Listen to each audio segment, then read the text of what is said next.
Alright, in this tutorial we're going to be talking about how to mic a regular drum set, and so I'm going to be showing you just a basic, some basics on miking the drums. And I'm going to start out, with a basic drum set, and this is, my little drum set here that I'm going to draw.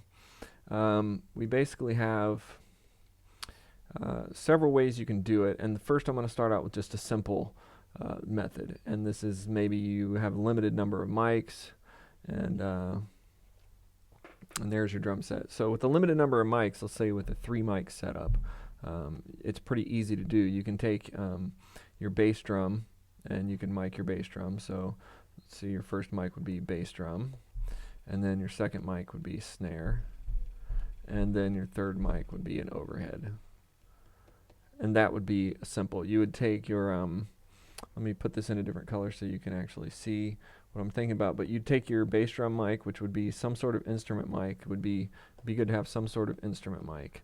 And so you would take your instrument mic and you'd stick it in your bass drum. That would be your first one.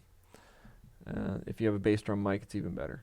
And then like an SM57, you would point down on your snare and you would attach that to your snare. So I like to use a SM57. It's a Shure SM57 for snares, really popular.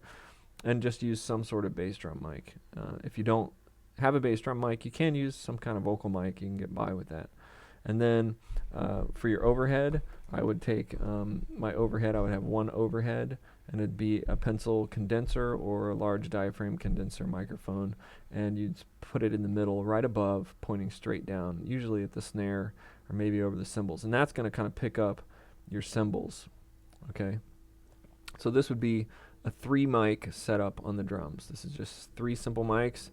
Again, you have a bass drum mic, you have a snare with a 57, and you have an overhead that picks up the overheads. And this is a very basic 3 simple mic. In the next tutorial, I'll show you how you could do it if you had 5, 6, 7, 8 mics to work with.